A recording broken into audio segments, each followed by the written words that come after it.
generally speaking, you're doing it wrong because you're not paying attention to the user interface elements.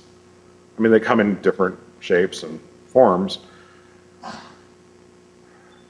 but most of the time it's that you haven't done the basic user interface stuff. You haven't looked at log files.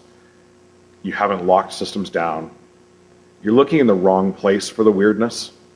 You're not going to find weirdness in DNP3. You're not going to find weirdness in Modbus. You're not going to find weirdness in ICCP. You're going to find a lot of weirdness in Remote Desktop Protocol. You're going to find a lot of weirdness in X Windows. You're going to find a lot of weirdness in Telnet. Look in the right kind of place, because otherwise your effectiveness just isn't there. The media, I love them. I love them so much. You know, they sing this song, and it's a brilliant song. They can't get enough of it, and I don't know why. And really, they're the ones who are controlling the dollars. When it comes right down to it, you've got people making business decisions because you've got hackers everywhere. You get the same people with the same stories, and this stuff almost worse, you know, over the last couple of weeks, this stuff just turns into this completely demented preconception. 14-year-olds interested in world domination through owning power grid systems. I know a few 14-year-olds, 14-year-old boys, they're not interested in that. The conservatives might want you to think of a different kind of person who's after you. Okay. The reality, it's middle-aged white guys. I mean, hacking is so easy, a white guy can do it, so. It's probably not these guys. They're trying, they really are. A few months ago, Booz Allen Hamilton landed the contract to build the new Air Force Cyber War Control Center. $14.4 million in taxpayer money. That's going to get them a cyber war bunker. Didn't know you needed a bunker for that.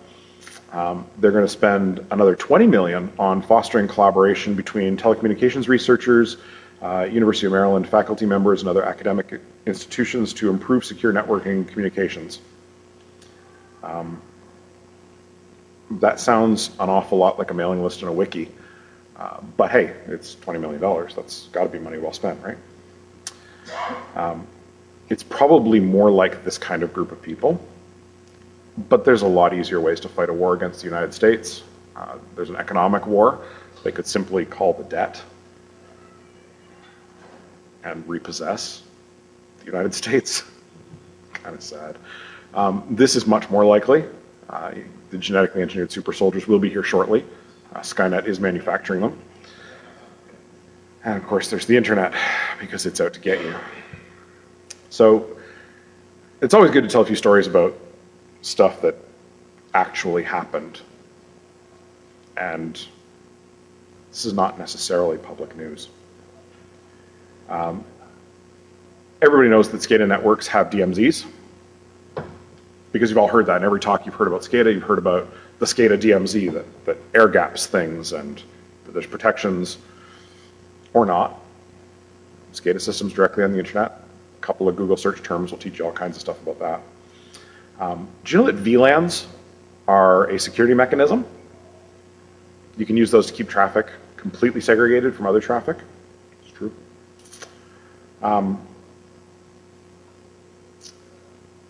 Vendor defaults. This is an interesting kind of problem because it's, you know, the problem that we're all facing. The vendor defaults are kind of horrible. When it comes to the end of the story, turnkey systems are where it's at.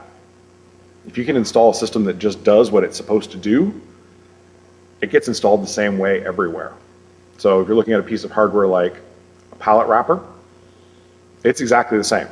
Doesn't matter where it's installed. It's always going to have the same IP address. Always going to have the same username and password. Probably it's not connected to anything, but they might have thrown it on the network just so they can keep track of it. That happens all the time. Guest accounts.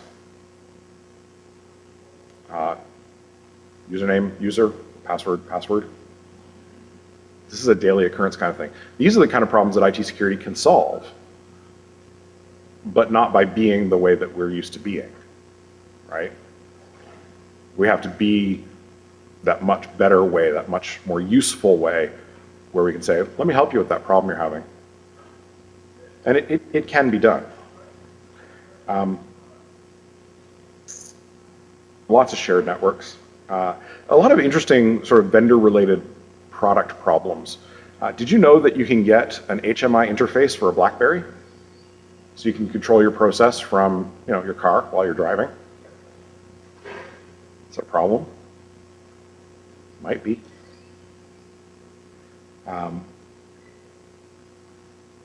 There's a lot of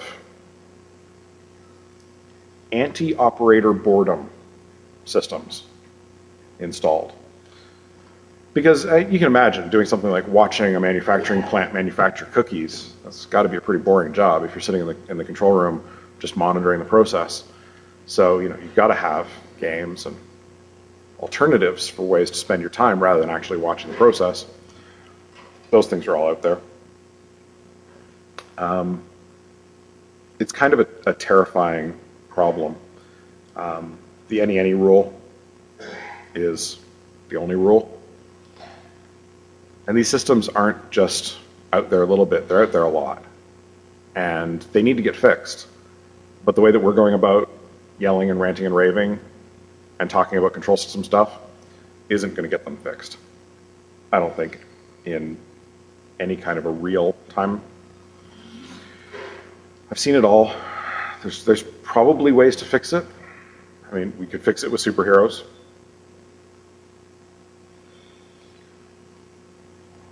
Or we could just follow instructions. Because, you know, even that ridiculous SCADA vulnerability, there's instructions that they give you about how to secure those systems.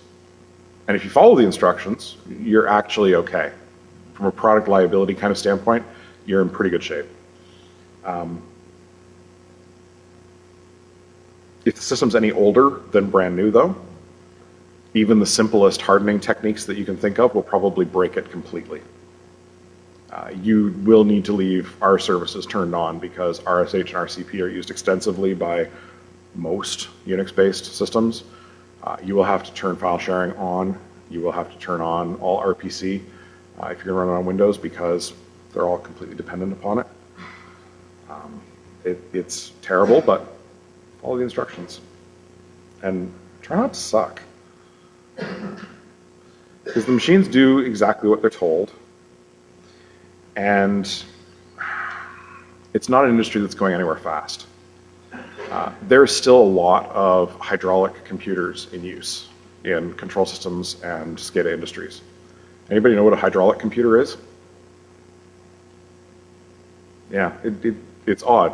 It's not really studied much anymore, but it's a computer that is a series of gates, just like a regular modern electronic computer, but instead of electrons flowing through those gates, it's oil. Yeah.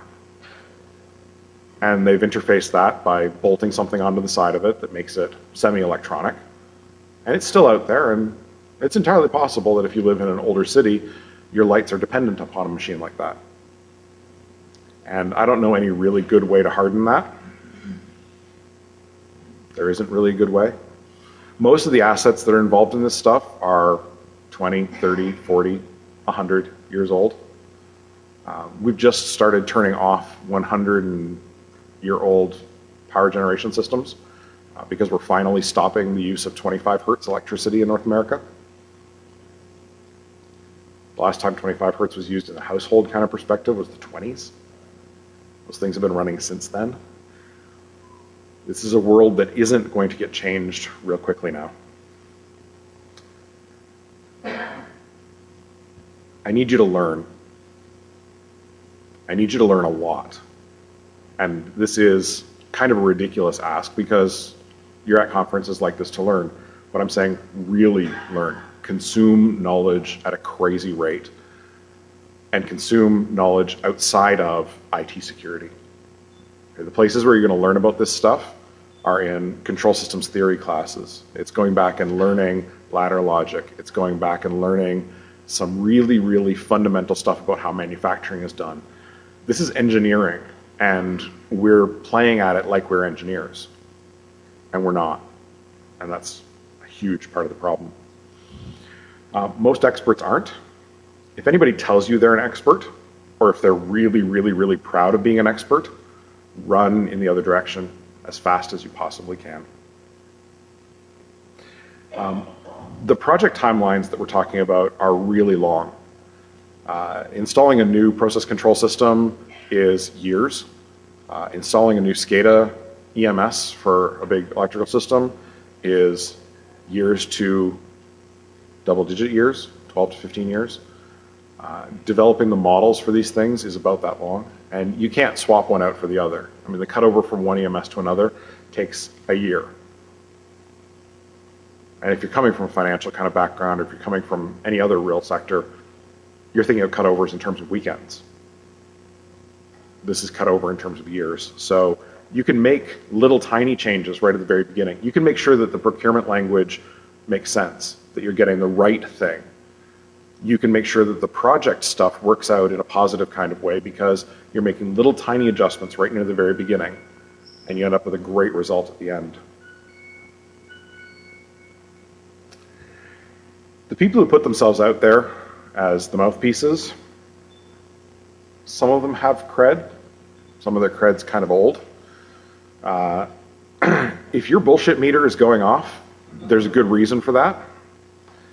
And the problem, I think, really is for all of us, our bullshit meters internally are not functioning when our mouths are working. And that's possibly the biggest kind of problem. If you catch people performing gratuitous acts of cyberdouchery, call them on it, please. If you find yourself doing it, I don't even have words for you. Fix it. Fix the problem. It can be fixed. Because you're not Zero Cool, you're not Neo, you're not the Plague, you're not whatever John Travolta's character was named in that movie either. Persuasion and humility are ridiculously powerful tools. Attitude and better than you are incredibly weak, incredibly ineffective ways to achieve your goals. Shameless self-promotion helps a lot too. Become known as the person who wants to listen. Become known as the person who actually cares. Remember the names of people's kids.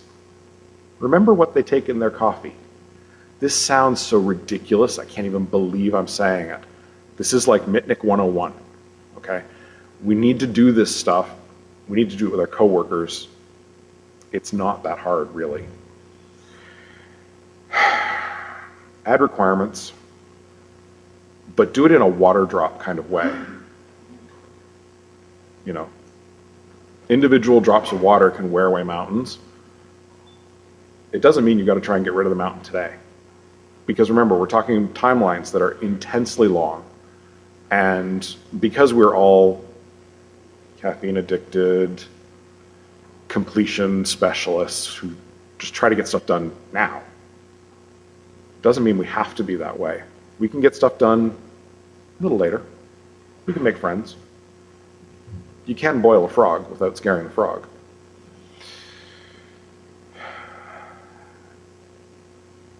The IT security industry itself, depending on how you measure it, is probably only something like 20 years old. That's an unbelievably dense history, though. We've come an awful long way.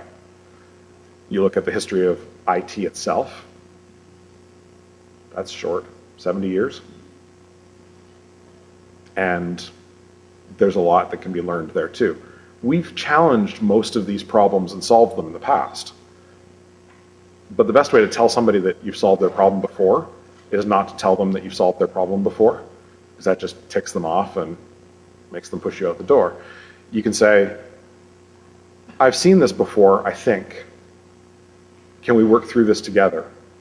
There's lots of comparable situations. The financial industry went through a lot of this stuff about 10 years ago. There's a lot of lessons learned there. You can study how these things happen. I mean, you can study a time when computers did what they were supposed to do. You know, my laptop no longer behaves in a way that could be construed as deterministic. It has a mind of its own, and I just have to accept that.